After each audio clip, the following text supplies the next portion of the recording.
But let's go back to water. Remember that water signs, Cancer, Pisces, Scorpio. Hi guys. It's related to cups in tarot. It's gonna talk about emotions, like intelligence, intuition, love, and science even. There are a lot of correspondences when it comes to, the four suits in tarot. But it's important that part of to keep silent. And I want to go back to the podcast that I was mentioning before, Seeking Witchcraft.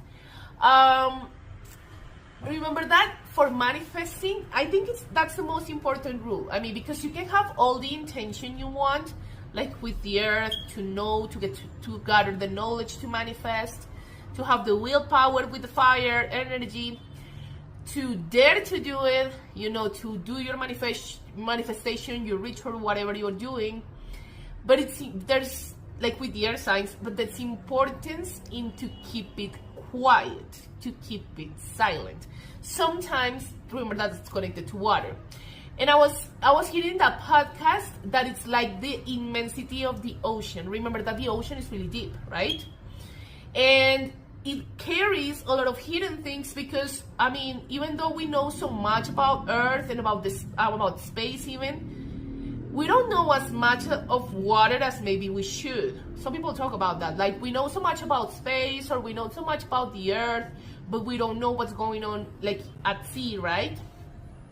So it's important to keep things quiet when you're manifesting something. Sometimes we're so proud of, what we're trying to manifest, of our goals, of whatever, that we want to speak it loud to everybody just to show, or whatever reason.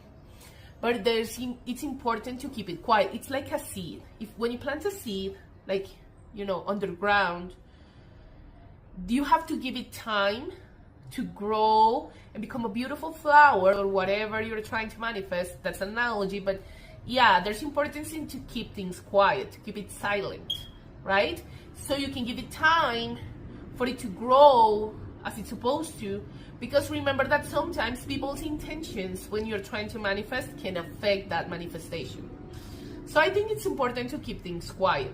Out of the four, I think that the water, connection to keep things quiet is like really, really important, okay? On the top point of the pyramid is the element of spirit. And then we can read the only true rule of Wicca. Do what thou will and let it harm none. Remember that.